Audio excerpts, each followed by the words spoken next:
Assalamu alaikum wa rahmatullahi wa barakatuhu. Barkanmu da warhaka, barkanmu da saduwa da ku a wannan lokaci. Fatan kowa da kowa yana lafiya, sa'annan fatan kowa da kowa ya shigo dare lafiya. Kamar kullum kamar yadda aka saba, wannan fim ɗin mai suna Dabba zai fito gobe Laraba idan Allah mai kowa mai komai ya kai mu.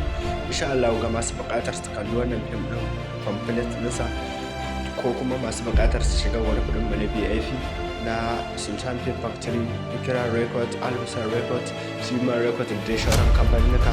Gabaki ɗaya muna ɗora fasarar kowane kamfani a cikin gurin ɗinmu, wanda kowane filin ya fito za ka yi za ku same shi a cikin gurin ɗinmu. Sannan idan kuna da buƙatar shiga gurin ɗinmu na Alagaita Movies, za ku iya yi mana magana shi ma na private akan lambar wayar mu take kan screen ɗin Master nan. Da zarar kun